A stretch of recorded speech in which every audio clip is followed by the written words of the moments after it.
When I found out I was pregnant, visions of a happy future filled my mind. A loving husband and adorable kids.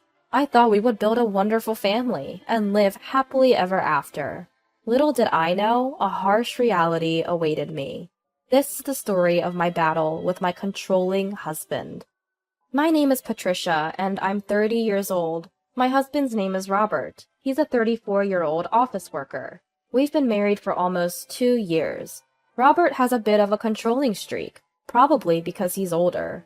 He sets all the house rules. When we got married, he said he wanted me to be a homemaker, and I agreed. Our spending money has decreased since we got married, but I'm thankful he's providing for me. I've always been indecisive, so Robert's efficiency seemed perfect for me. I thought a little bit of control was a good thing. Then one day, I felt unusually sick. Feeling feverish and sluggish, I was in no shape to do housework. So I turned to Robert and said, "Sorry, I'm not feeling well today." He groggily sat up and asked, "Is it a cold?" "I don't think so, but I'm too weak to get up. Can you grab something quick for breakfast?" "All right, get some rest today. I have to go to work, but call your mom or dad if you need anything." So, no call to him then. A bit lonely, but he's swamped at work. His advice to call my parents was probably his way of caring. My in-laws live nearby and have always been supportive. It's not like I couldn't move, I just felt awful. So I decided to take the day off, but my symptoms didn't go away. Normally a day in bed would fix me up, but I wasn't getting better. Even Robert started to worry. "Patricia, maybe you should go to the doctor." "Right? I'll go tomorrow." The next day I visited a local hospital. The test results came back. "You're pregnant." "What?" I was stunned by the news. Pregnant? Me? I'm going to be a mom? Overwhelmed by joy and anxiety, I was at a loss for words. I decided to go home and wait for Robert to return. Hours later, I told him the news. "Guess what, Robert? I'm pregnant." "You're what?" Caught off guard, he looked stunned. "But you've been feeling sick, right? You sure it's not some kind of illness?" "No, the doctor said my symptoms were morning sickness." "Morning sickness?" As I explained, Robert furrowed his brows. Then he said something totally insensitive. "So, you're saying this isn't an illness? You were just being spoiled?" "Spoiled? That's not how I see it." "But morning sickness isn't an illness. You've been neglecting housework and lying in bed for a week. Isn't that spoiled behavior?" "Look, I may not be technically sick, but I feel awful. I'm feverish and just drained." "You could say anything. Besides, every woman who becomes a mom goes through morning sickness. Stop making a big deal." "Are you serious?"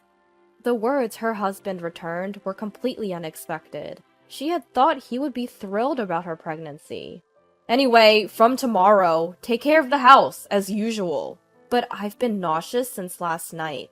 "I don't care! It's just morning sickness. Stop using it as an excuse." No matter what I said, my husband wasn't listening and instead berated me. Morning sickness isn't a disease, I knew. But carrying a new life is a burden not to be taken lightly.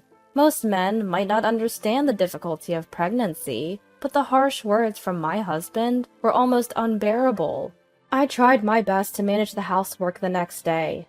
But my body was sluggish, and nausea hit me even when I was doing nothing. Cooking meals was the hardest part. The smell of rice cooking was unbearable. I can't take it anymore. Frequent dashes to the bathroom disrupted my cooking routine. Consequently, the quality and efficiency of my meals suffered. No matter how much I tried to explain, my husband wouldn't listen. On the contrary, when I was coughing in the toilet, he shouted from behind, "If I'm late for work because you're dragging, you better take responsibility." "I'm sorry, but the smell of food is making me nauseous."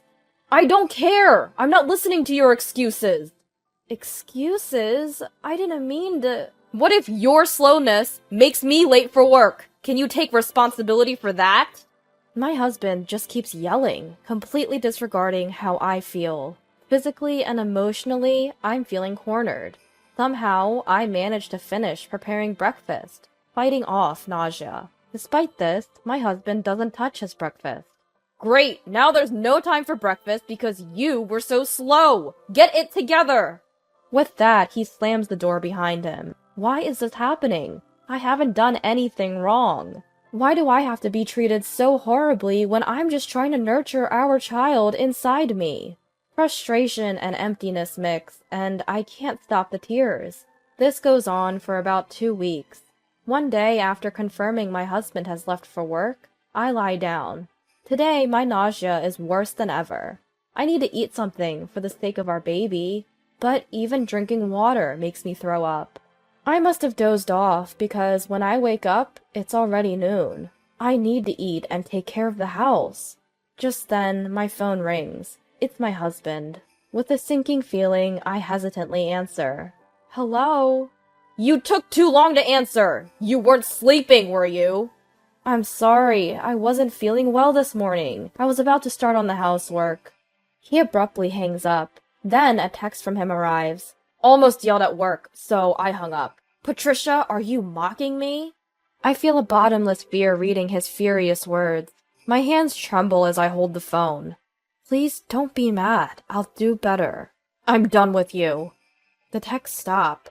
What should I do? I need to reply, but apologizing will only make him angrier. So what can I do? Before I can decide, another text from him arrives. The moment I read it, I drop my phone in shock. If you can't even handle housework, abort the child. Abort our child? Everything goes dark. My emotions are a mess. My breathing is erratic, my heart pounding. We were blessed with 2 children. I thought we'd be happy as a family. But my husband doesn't even try to understand my condition. He even denies me and our unborn child. I can't let this go. I can't stay silent after being told something like this. I pick up my phone from the floor and text him. Understood. I pack my bags, explain the situation to my parents, and ask them to pick me up. After I leave, multiple texts from my husband arrive.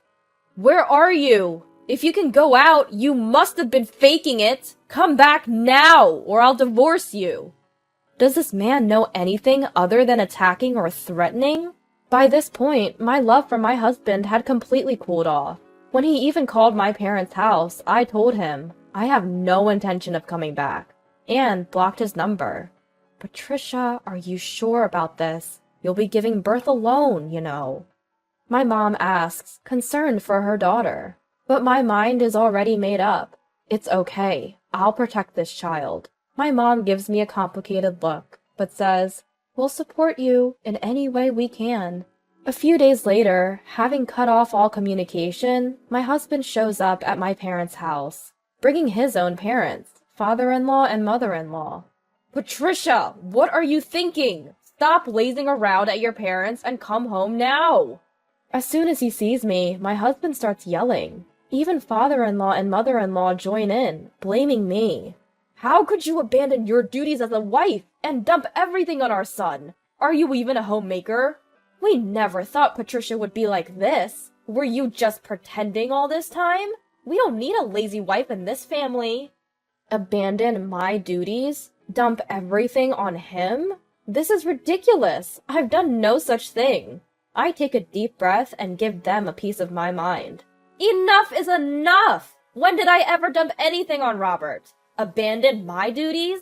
I've been doing everything I can while dealing with morning sickness. Why do I have to hear this? Shut up! How dare you talk back to the head of the household? That's what I've always hated about you. I snap back at my husband. Once I start, I can't stop. When I'm suffering from morning sickness, you tell me to hurry up and make breakfast. Stop slacking off on housework. I'm not your servant. Do you even know how hard morning sickness is? Learn about a pregnant woman's body, you incompetent fool! What kind of language is that to your husband? That's just it. You're nothing but a controlling husband who doesn't understand people's feelings. And I was stupid to mistake that for reliability. Who do you think provides for you? Then I don't need such a life. What? Father-in-law and mother-in-law, who had been listening to our argument, hesitantly asked me, weren't you just dumping all the housework on our son? Doing nothing but lazing around every day? Exactly. Using pregnancy as an excuse to make our son do all the housework. It seems my husband had been telling them a convenient story. I tell father-in-law and mother-in-law the truth. Yes, I've had to lie down because of severe morning sickness. But Robert told me morning sickness isn't an illness. Stop being lazy. So I've been desperately doing housework every day, to the point of nearly collapsing. Father-in-law and mother-in-law's faces turn pale. Robert, what is the meaning of this? Father-in-law confronts my husband, whose body is shaking. Well, that is... Even now, my husband refuses to admit his fault. I've had enough. I decide to expose his greatest flaw. Father-in-law, mother-in-law, your son told me, if you can't do housework, abort the child. What did you say? Is this true, Robert? Father-in-law and mother-in-law are staring at their son, mouths agape in shock. Telling someone to abort the child is unforgivable. I've done my best in my own way. Despite that, Robert never cared about my health or our unborn child. I can't live with someone like that. The collective anger in the room turns towards my husband. Sensing the awkward atmosphere, he nervously chuckles. Okay, I get it. I was wrong. I apologize, alright? So let's just drop it, okay? At that moment, smack. Mother-in-law slaps my husband. What the hell was that for? My husband looks at mother-in-law in surprise. Enough is enough! Do you even realize what a miracle it is to have a child? You berated Patricia while she was suffering from morning sickness, forced her to do housework, and even lied to us. How much more do you need to vilify her? Mother-in-law is yelling at my husband, tears streaming down her face. The intensity leaves me and father-in-law speechless. Then mother-in-law turns to me to apologize. Patricia, I am so sorry. I believed that foolish son of mine and hurt you. You must have had a hard time dealing with morning sickness. I know an apology isn't enough, but I'm truly sorry. Father-in-law also deeply apologizes. Patricia, let me apologize as well. Our foolish son has caused you trouble, and for that, I'm truly sorry. We'll make sure he takes responsibility. Leave the rest to us. Father-in-law then turns to my husband. We're cutting ties with you, Robert. Cutting ties? Yes. A son who can tell his wife to abort the child is not part of our family. Agree to Patricia's divorce. What? We're family! Talking about divorce and cutting ties? You must be out of your mind. Patricia's feelings won't change. Make up your mind. At his father's words, my husband is speechless. He was reluctant to sign the divorce papers, but with father-in-law and mother-in-law's help, he eventually gave in. He was utterly defeated, a shell of his former self. Later, I claimed compensation and child support through a lawyer. I've decided to give birth to our child alone. I've received several texts from my husband since. I was wrong! Please forgive me. I realized you're all I have. Please come back. But I just delete the messages without replying. My husband, now disowned by father-in-law and mother-in-law, seems to be living alone in a neglected, trash-filled house. It's affecting his work, and now the office gossip goes like this. Heard Robert got dumped by his wife. His shirt's all wrinkled, and he hasn't even shaved. And she was pregnant, right? What a loser. He used to be so controlling. My husband is becoming the office joke, losing his standing day by day. I wonder how long his high pride will allow him to endure this environment.